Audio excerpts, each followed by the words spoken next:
ஒழுக்கத்து நீந்தார் பெருமை விழுப்பத்து வேண்டும் பணுவல் துணிவு. இதற்கான பொருளை காணொலியோட கடைசியில் சொல்கிறேன் நண்பர்களே. அதுக்கு முன்னாடி வணக்கம் தோழர்களே, தொழிலே எல்லாரும் எப்படி இருக்கீங்க?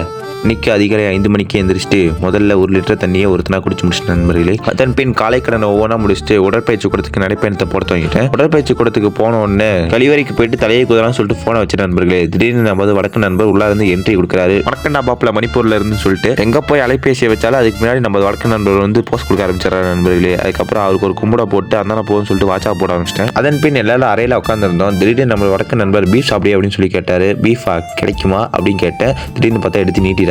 அதை சாப்பிட்டுட்டு ஒரு வாழைப்பழமும் கொடுத்தாரு. அதையும் சாப்பிட்டுட்டு இன்னைக்கான ப்ரீ ஒர்க் அவுட்டை எந்த கடைக்கும் போடாம அறையிலேயே உட்காந்து முடிச்சிட்டோம். அதுக்கப்புறம் சிறிது நேரம் உட்காந்து பேசிட்டு போய் இன்னைக்கான உடற்பயிற்சியை வந்து போட ஆரம்பிச்சிட்டேன் நண்பர்களே. இன்னைக்கான உடற்பயிற்சி தோல் பகுதி மற்றும் கால் பின்புறம்.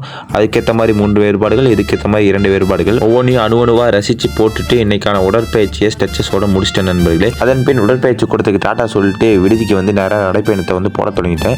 சிறிது தூரம் போயிட்டே இருக்கும் போது நான் வச்சு முட்டை காலியாகி போயிடுச்சு அப்படின்னு சொல்லிட்டு அதனால வர வழியில் அதிகம் வாங்கிட்டு வந்துட்டு இருந்தா ஒருத்தர் வர வழியில செத்து போயிட்டான். அதுக்கப்புறம் என்ன பண்றது, நடந்து போய் சொல்லிட்டு மற்ற முட்டையெல்லாம் கழுவி வச்சுட்டு நேராக குளிக்க போயிட்டேன் நண்பர்களே. குளிச்சு முடிச்சதுக்கு அப்புறம் செத்து போனவன முதல்ல ஆம்லெட் போட்டு சாப்பிட்டேன். அவன் தான் ஃபர்ஸ்ட் இன்னைக்கு கைமா.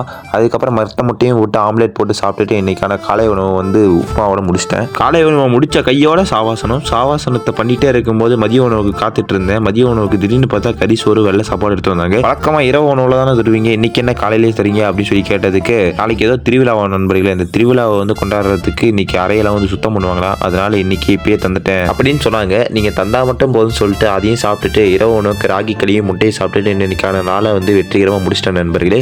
காலையில் சொன்ன குரலுக்கு என்ன பொருள்னா, ஒழுக்கத்தால் பற்று நீங்கியவர் பெருமையை கூறுவதே நூலின் சிறப்பாகும். அப்படின்னா ஒழுக்கத்தை யாரெல்லாம் வந்து பின்பற்றி வாழ்ந்தாங்களோ அவங்கள பத்தி பேசுறதே ஒரு பெருமைன்னு சொல்லிட்டு திருவள்ளுவர் வந்து சொல்றாரு நண்பர்களே. அதனால எல்லாரும் நீங்களும் இந்த வீடியோ ஒழுக்கமா பார்த்துட்டு லைக்க போட்டுருங்க. மீண்டும் அடுத்த காணொலியில் வேற ஒரு குரலோட சந்திக்கலாம் நண்பர்களே. அது வரைக்கும் நன்றி, வணக்கம்.